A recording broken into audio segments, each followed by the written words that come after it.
U.S. Fish and Wildlife, one of their officers is under scrutiny after he deployed a taser on a man at a gas station. The now viral incident set the fumes on fire and burned a Mohave Valley man. Fox 10 investigator Justin Lum continues his coverage. Josh Logan is a retired Chandler police officer and co-founder of Guardian Training and Consulting. He's reviewing cell phone video we obtained, capturing the moment a U.S. Fish and Wildlife Service officer uses a taser on Clarence Coyl. You're going to go to jail. All I'm asking for is your license right now to identify. What am I being arrested for? You are not cooperating for having committed a crime. What? A misdemeanor? A misdemeanor, asshole. It's a $10. Get out the ground. So what stands out to you right off the bat? The subject is not clenching his fists or appears to do any kind of active aggression. A spokesperson for Fish and Wildlife says the taser deployment is under review but declined further comment. Get out of the ground now. Now we've obtained new witness video from July 16th that reveals a wider angle. That I was going to die.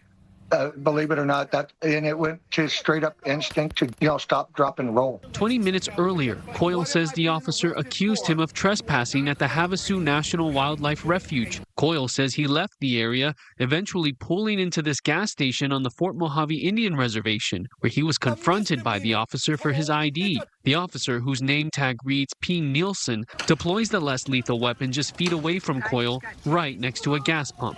Logan says there were other options. The severity of the crime is low.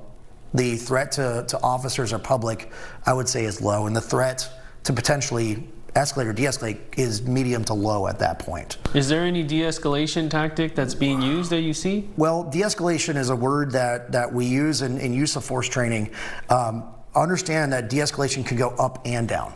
Right? It's a fluid situation. Fish and Wildlife Service is under the U.S. Department of Interior. Policy on the use of electronic control devices clearly states that they should not be used if a subject is believed to be contaminated by or near flammable or explosive materials. I see this a lot where we're rushing a situation that doesn't need to be rushed. Obviously, this is the value of hindsight.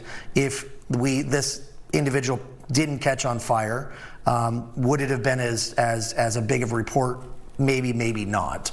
But the fact remains is, in that moment, was time on your side? Could you have used other resources? Another incident involving a taser at a gas station happened in Florida back in 2022. Deputies followed Gian Barreto after he popped a wheelie following a memorial ride. As he filled up his motorcycle, a deputy deployed a taser, igniting a fire that left Barreto with third-degree burns across 75% of his body. The jury took 6 hours pretty much right on the nose in their deliberations. This was in no way a clear-cut decision for them. In 2024, Deputy David Crawford was acquitted by a jury of any criminal negligence. Barreto is now suing the Osceola County Sheriff's Office. As for federal taser use, it's been under scrutiny before. In 2023, the Inspector General of the Department of Interior found that DOI was using outdated policy. His report reveals supervisors at bureaus like Fish and Wildlife were not thoroughly reviewing incident reports, and officers did not consistently test tasers before shifts. The OIG said bureaus provided inconsistent and incomplete taser recertification training. Several recommendations were made, and FWS tells us their policy is current. After reviewing this incident, Logan says improvements aren't just necessary for one federal agency. So I would say as a whole, law enforcement as a whole needs more training, period. I'm Justin Lum for Fox 10 Investigates.